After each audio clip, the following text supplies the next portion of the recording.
பள்ளி திருவத்தூர் ஆற்றங்கரை செய்யார்.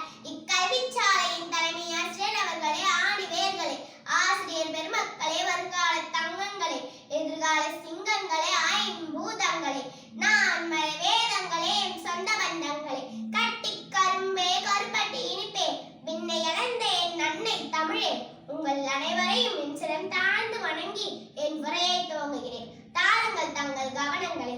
உலகம் போற்றும் மகாராசர் அவரே எங்கள் காமராஜர். கர்ம வீரர், பெருந்தலைவர், படிக்காத மேதை, ஏழை பங்காளர் என்றெல்லாம் புகழ்படும் காமராஜரை பற்றி தான் பேச வந்துள்ளேன். ஈன்ற பொழுதில் பெருவக்கும் தன் மகனை சான்றோர் என கேட்டார் என்றார் வள்ளுவர். இந்த குரல் கூறுவது போல, ஆண் பிள்ளையை ஈன்ற பொழுதை விட அவன் அரியணையில் இருந்த பொழுது உலகம் புகழ்ந்ததை கேட்கும் பாக்கியம் ஒரு தாய்க்கு கிடைத்தது என்றால் சிவகாமி அம்மா தான் இத்தகு பெருமைகளை பெற்ற தூய தாய்.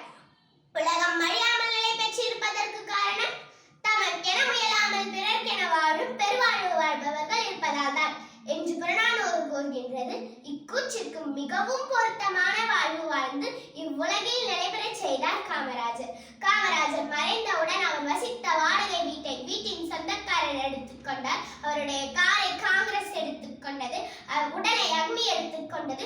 பெயரை மட்டும் வரலாறு எடுத்துக்கொண்டது.